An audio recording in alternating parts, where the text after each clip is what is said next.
Hello and welcome back to Chess of the Blade. And I feel like I say this so many times, I don't remember what happened.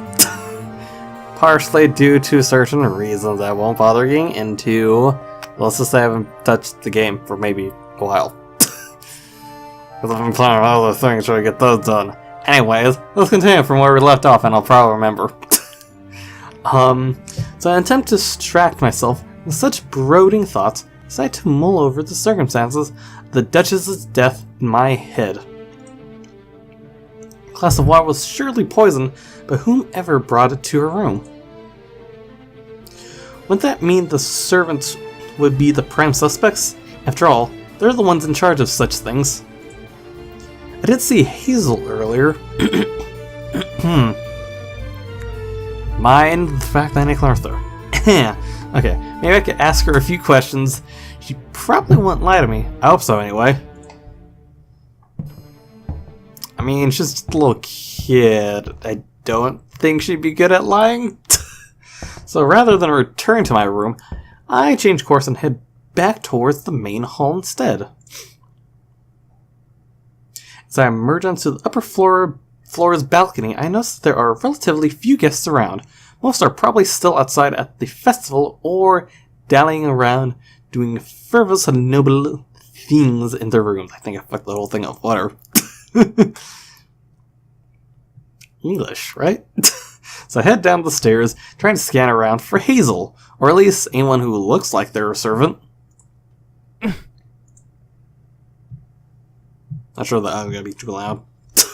But a woman in what looks like a maid's attire scurries off into a side corridor, one I haven't explored myself yet. Deciding it's my best to follow her, I hurry in the same direction, trying not to give off a suspicious or creepy maid-chasing air. Okay. Oh, we're going down here again.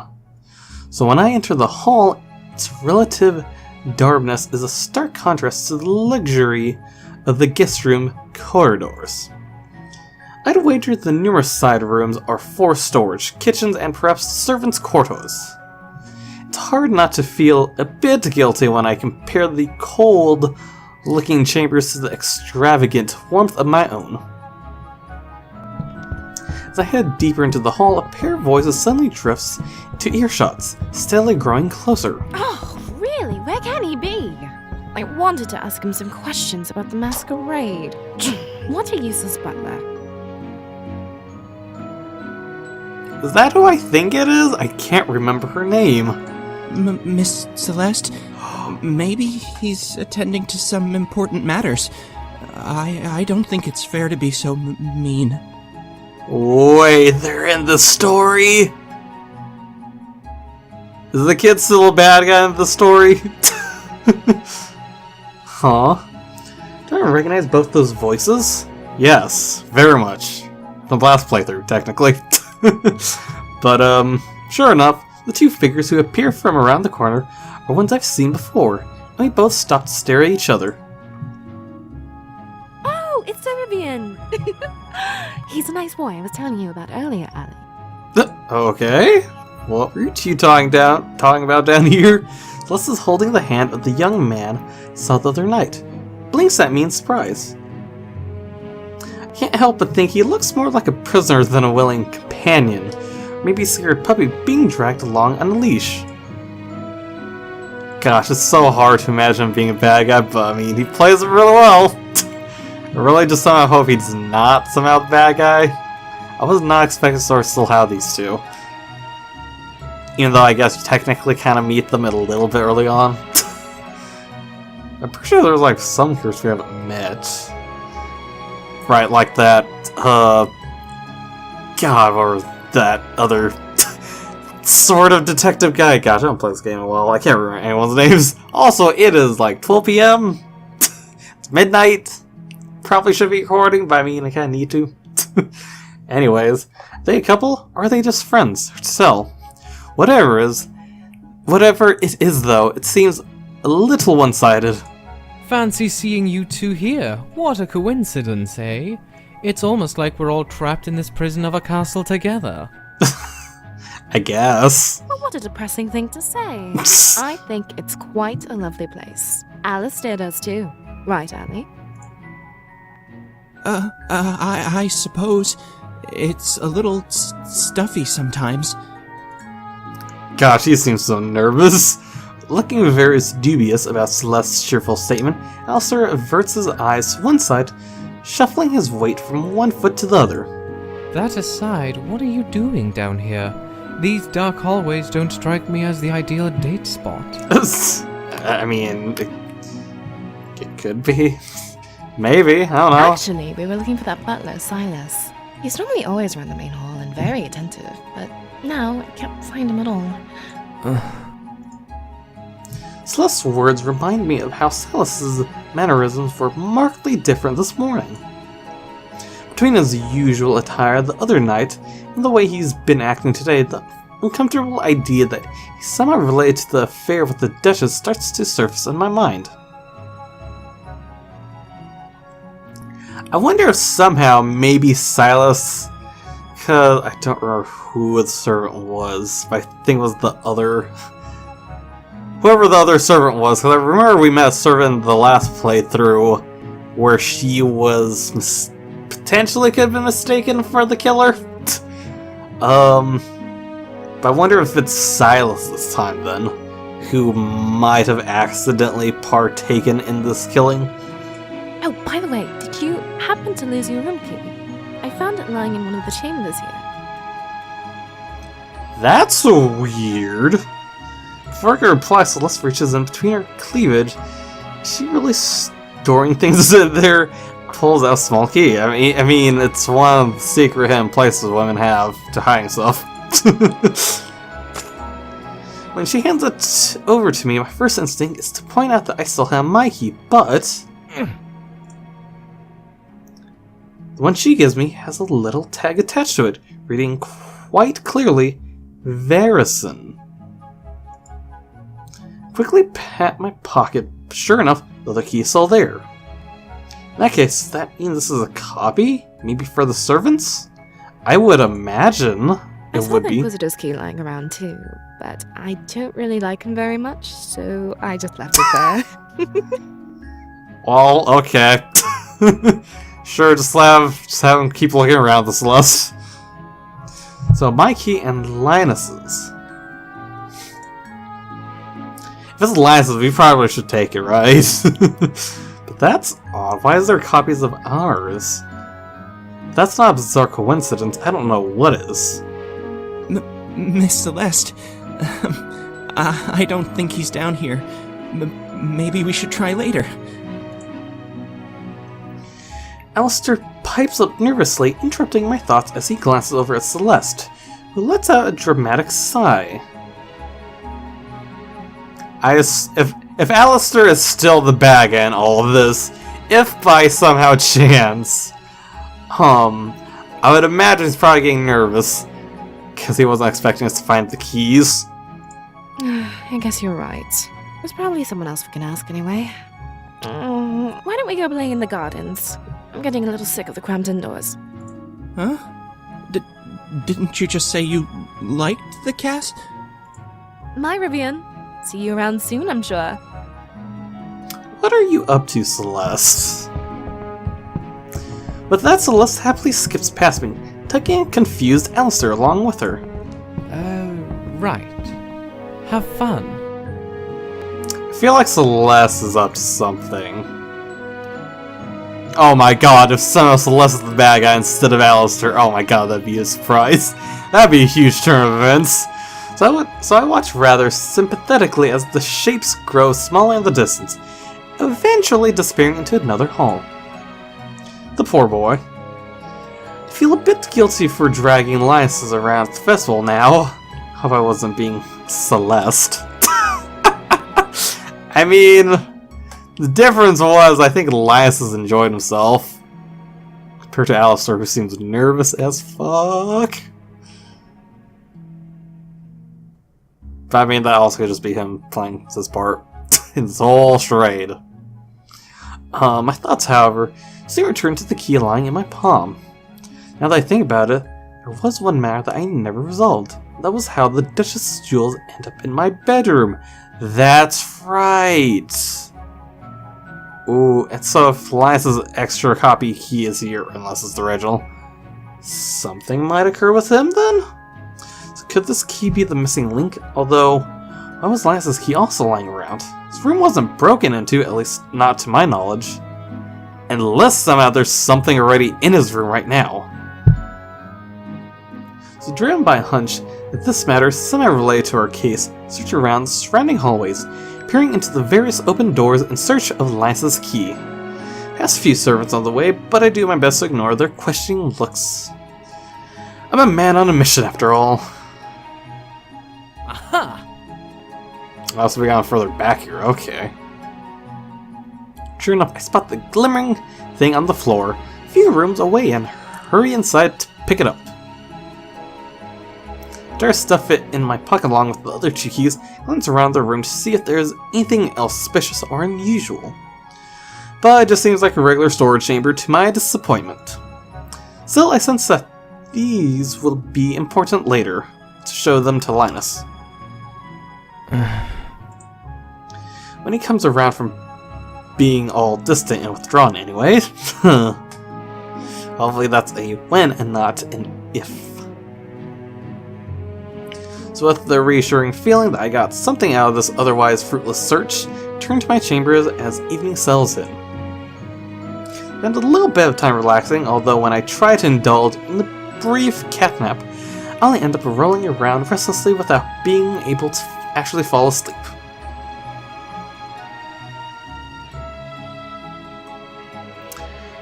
When should I talk to Linnaeus about what I found? I mean, maybe now? Probably sooner than later. Tonight? Tomorrow? Should I wait for him to come to me? I mean, that'd be interesting if he does. I know I must be acting like a fool, but I just can't banish thoughts of him from my mind. I'm doing my best to ignore the implications of that, though I'm sure it's just a passing thing. No, I don't think it's just a passing thing, dude. I don't think it is, Rivian. For who are trying to get into their pants. I don't think it is.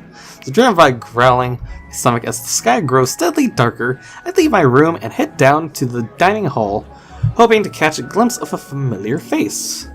Silas, Hazel, even Arden. I could really use someone who isn't Linnaeus to bounce my thoughts off of.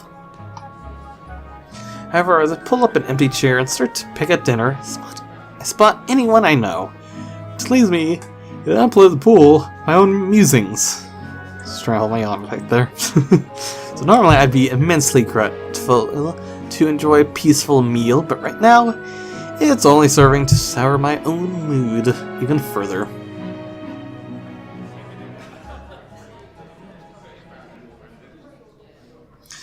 I wind up abandoning my plate mostly unfinished and leave the dining hall restlessly.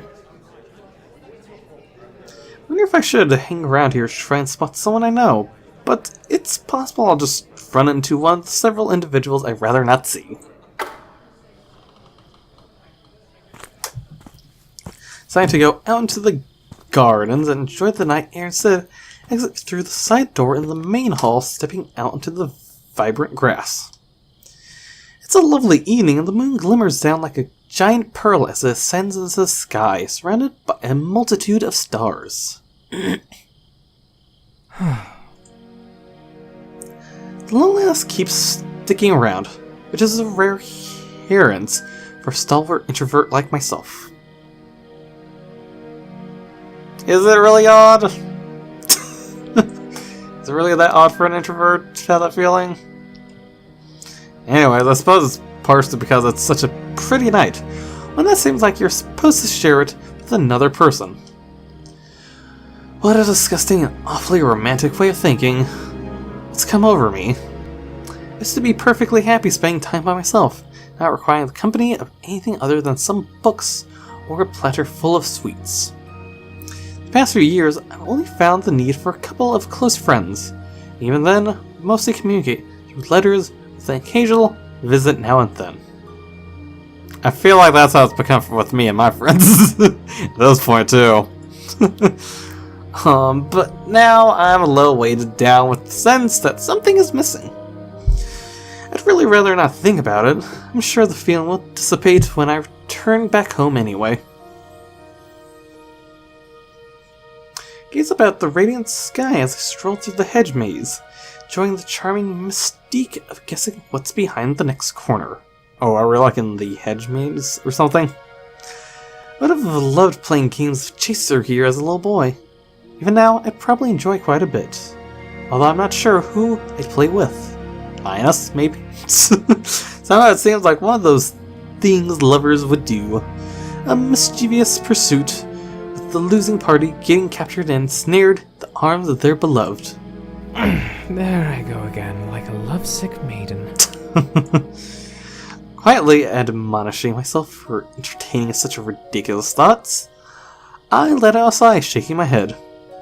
Maybe I'd better go back inside before I start coming up with spontaneous poetry, the urge to dance naked before the moon. Mm-hmm. I assume we spot Linus.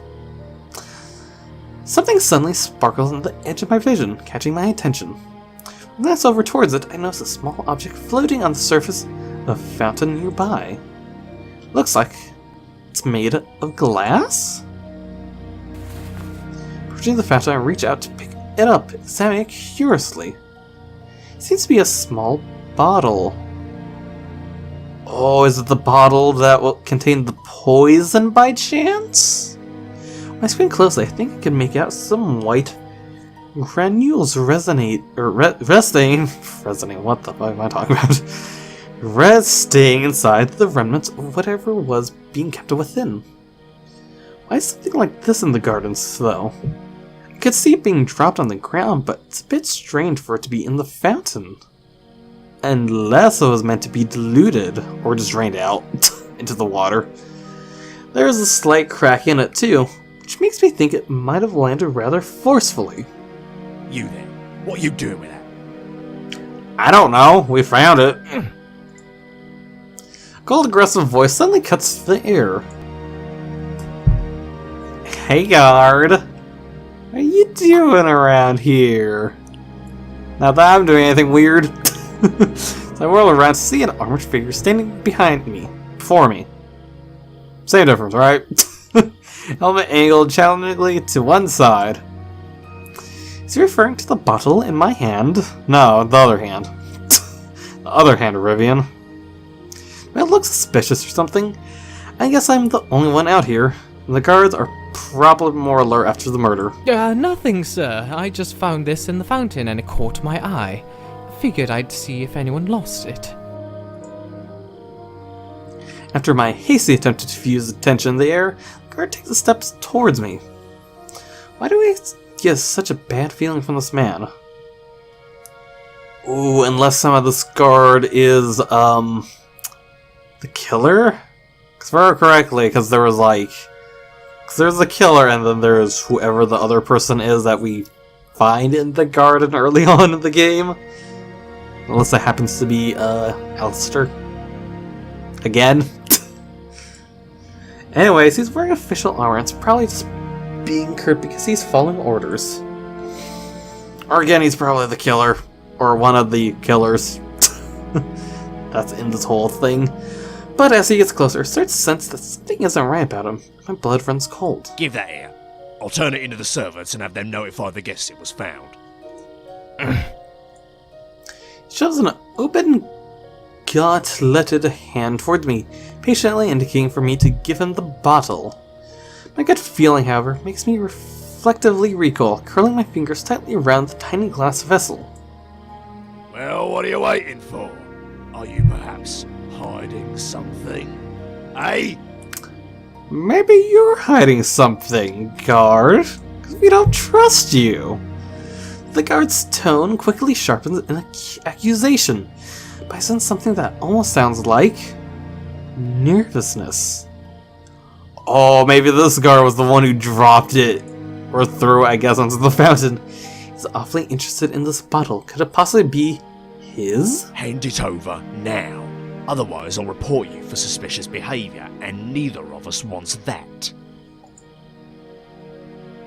Should I make a run for it? He's wearing enough armor that I could probably lose him quickly enough. Shit, Rivian. Think of something to do. You can't just hand the ball over and he got a weapon. As my mind races through a million different options, in the span of a couple seconds, the sound of footsteps approaches us from one side. Linus? Or... can't remember his name! Our good old friendo! Someone else, I guess? The guard's helmet abruptly swivels. Swivel?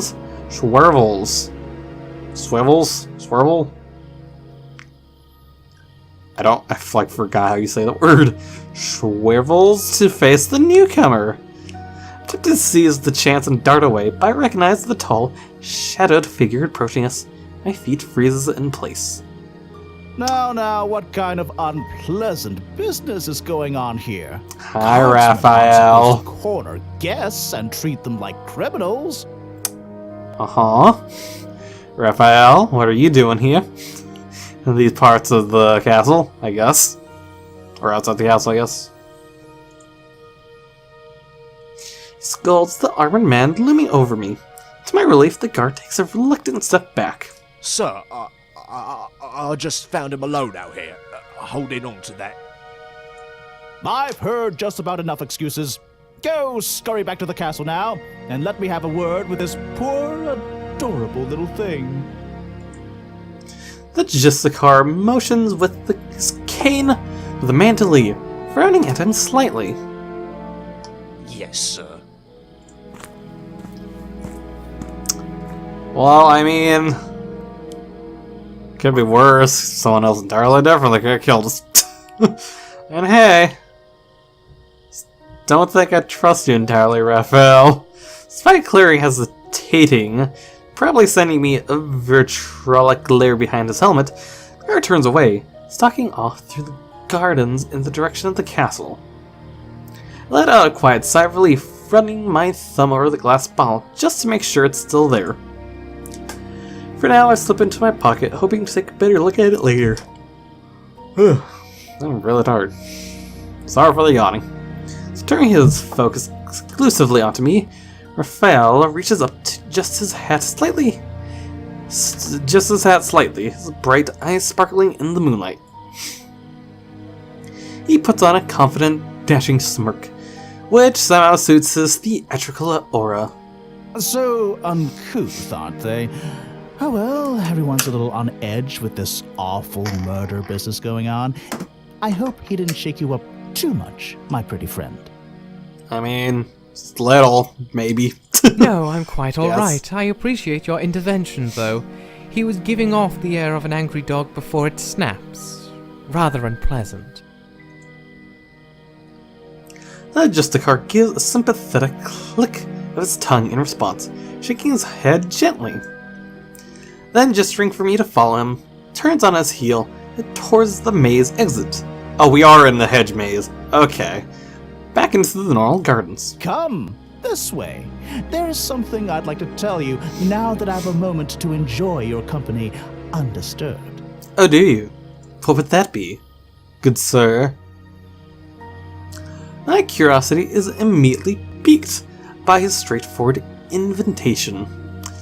Something to tell me? I wasn't sure he really remembered who I was to begin with. I hurry to catch up to the side, but Raphael slows his long stride somewhat so I could walk more leisurely along with him. He's so damn tall, even more so than most of the other giant men in this damn place. Curse my vertically challenged bloodline! Okay, so I guess everyone in Ruben's family short, I guess. That seems so random, but okay. Ah, such pulchritudinous beauty my eyes are blessed with, and the night sky is thoroughly lovely too. Okay. What I was passing off before as idle remarks has now definitely crossed the boundary into blatant flirtation. Raphael grins down at me shamelessly, even offering a wink, which makes my cheeks start to burn a little. That is, quite kind of you to say, Sir Justiciar. Might I Justiciar? ask, though, what it is you wanted to say to me? Would it be Justiciar? I've always heard it was just a car, but yeah, that's probably a Mass Effect. But I tried to steer the conversation back on track, feeling a little uncomfortable from such direct compliments.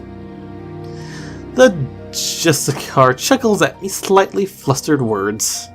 At my slightly flustered words, and the feather in his hat flutters in the wind as he nods. Just Raphael is fine, my dear. As for what I wish to say to you, well, it is in regard to your ill-advised association with my cousin. Mm-hmm. His voice grows more serious and my heart jumps in anticipation. Linus warned me about Raphael, and now Raphael's warning me about Linus. I think I'll trust Linus. For obvious reasons. But who on earth am I supposed to believe, Linus? Just believe Linus. That man is inhuman in his dedication to his work. At the end of the day, he'll gladly toss aside anyone or anything, just so he can fulfill the goals he has in mind. And I imagine you're different? And so I'm a little worried about a starry-eyed youth like you, since I've seen the two of you together several times. I quite understand the appeal of an elusive man like the Inquisitor, but I fear you may suffer the consequences of growing close to someone so ruthless.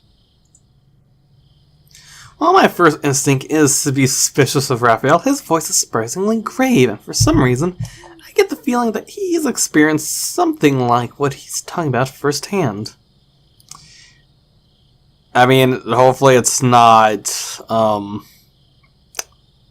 what's the show called? Hopefully it's not Game of Thrones related.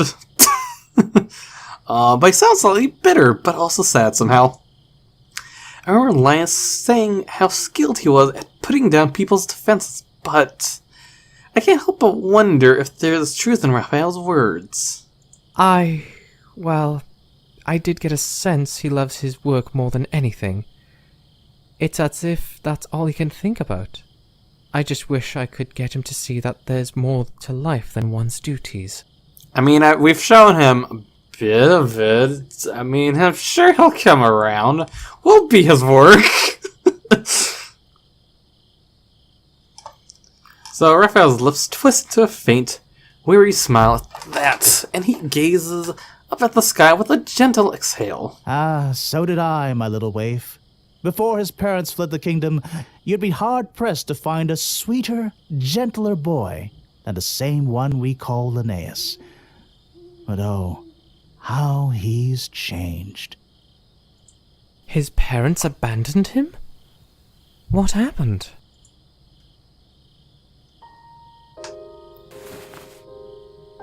Oh, what's going on? As we walk down the path, Raphael motions to a nearby bench, while I'll sit down beside him. Oh, okay. So his towering height, which is only accented by his hat, seems less intimidating when we are seated. Crossing one leg over the other, the Justiciar turns to study me for a long moment, as if considering his words. I watch him curiously and notice a keenness in his eyes that I hadn't observed before. It's easy to lose in dramatic sparkle that's usually there, I suppose. It's something of a long tale, you see, but I shall make it as concise as possible to keep your interest focused on me, my dear. It's best to start by saying how much the Inquisitor loved his mother and father, and how much they loved him. He taps his finger thoughtfully on his leg, and even though he meets my gaze, Owen looks slightly wistful and far off. My aunt and uncle were wonderful people, or at least that's what I believed, until they were found guilty of plotting with a treacherous organization to sabotage the king. treacherous organization, he said? I wonder, could it be the same one Linus mentioned earlier? Faced with the prospect of execution after their crimes were made public, the two of them fled, leaving Linnaeus behind. It was a terrible weight on my cousin, who felt like his parents had not only betrayed their country, but also their own child. No wonder. I'd feel the same way. Did he stay with you after his parents left? Raphael shakes his head in response, his expression darkening ever so slightly. No, unfortunately not. It seems his unusual circumstances, as well as the promise he showed for such a young boy, caught the eye of none other than the king himself. And so His Majesty took him in to be trained and raised by the royal advisors, weaning him on loyalty and justice. That's why he feels so indebted to our gracious regent. To make up for the crimes of his parents and to repay the debt of his upbringing, Linnaeus is determined to do whatever is necessary to hand over a culprit for every crime. His eyes drift towards the ground, and it becomes difficult to read exactly what he's thinking. Sounds like he's a little jealous, but I can't tell if it's of Linnaeus' favor with the king or the king's favor with Linnaeus. He mentioned that you two were very close. I suppose after he was taken in by the king, you started to grow apart?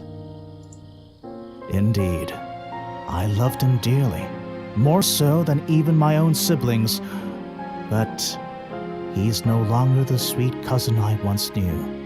He has become a cold, bitter shadow of his former self, and I fear there's no way to ever get him back. But we can get him back, I'm sure, by the end of this playthrough. I'm sure. It's difficult for me to imagine Linus who isn't cold and bitter. Although, I mean, we kind of seen him not being cold and bitter when we took him out on the festival. For those strawberry chocolate sweets, if I remember correctly.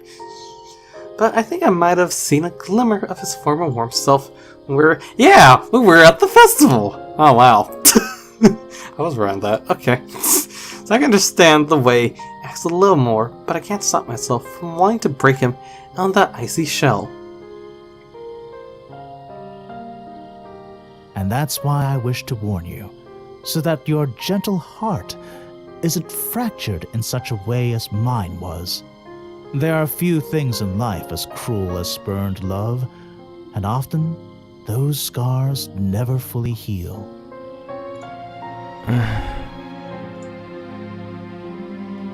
I can't argue with that. My worst fear would be for Linus to completely shut me out, or worse, to use me and then throw me away. And as much as I'd like to believe Raphael is just exaggerating, seeing how passionate Linus is about his work, and how quickly he can shift from human warmth to unnatural detachment. Ah, your lovely visage has darkened so, like the radiant moon hiding its light behind the clouds. Come, let's see us smile once more. You are young, and you mustn't let yourself be so weighed down. I don't know if Raphael's trying to get to Rivian or not. So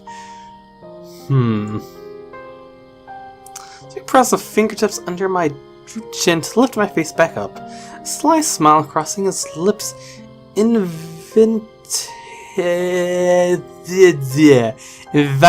goddamn. Invitingly as his jade eyes glimmer at me in the moonlight. Oh, it just so happens that I am yet without a partner for tomorrow's masquerade. Perhaps you'll care to join me, and we can dance away such unhappy thoughts. I think we'll stick with Linnaeus, Raphael. I think we'll stick with him still. Yes, perhaps. I'll have to see if I feel like dancing. Strange enthusiasm felt at the prospect of attending the masquerade with Linnaeus has now dissolved into dust. Unless that's his plan, to have us avoid him. Just a hunch. Because I imagine there's some truth to what he told us, at least. So I'm not sure if I could endure several hours of being cooed at by this oversized pigeon of a man, even if I wanted to spite the Inquisitor. Up. Pull away from Raphael and stand up, dusting myself off and offering the Justicar a slight bow. Playing hard to get, are Goddamn we? it. Very well. Until then, my sweet, do be careful. Let's not forget, we still have a murderer at large. Yes, yes we do. That is a fact I would find rather hard to forget.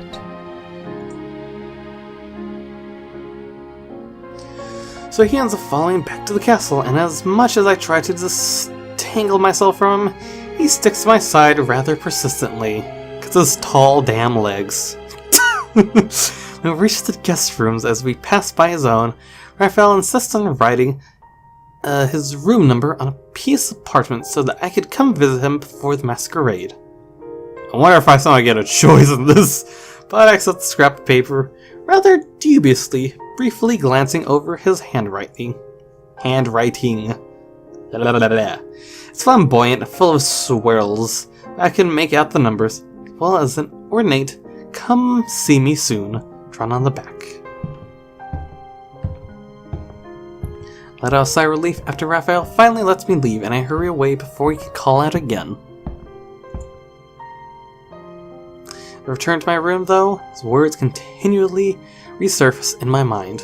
I'm not sure why he'd lie about the past when he knows I could easily ask lies if it was false, so I don't doubt that his story holds the truth. I would imagine that it holds some truth. But the most sensible option, of course, would be to stop associating with Linnaeus altogether. If I just left him alone, I doubt he'd even come after me. I doubt he'd even come after me. Spare me what sounds like inevitable heartbreak. He'd probably be better off. Not me and his hair, anyway. But didn't he touch our hair quite gently? But I'd always consider myself a logical man. Why then is the most logical prospect the most distasteful one?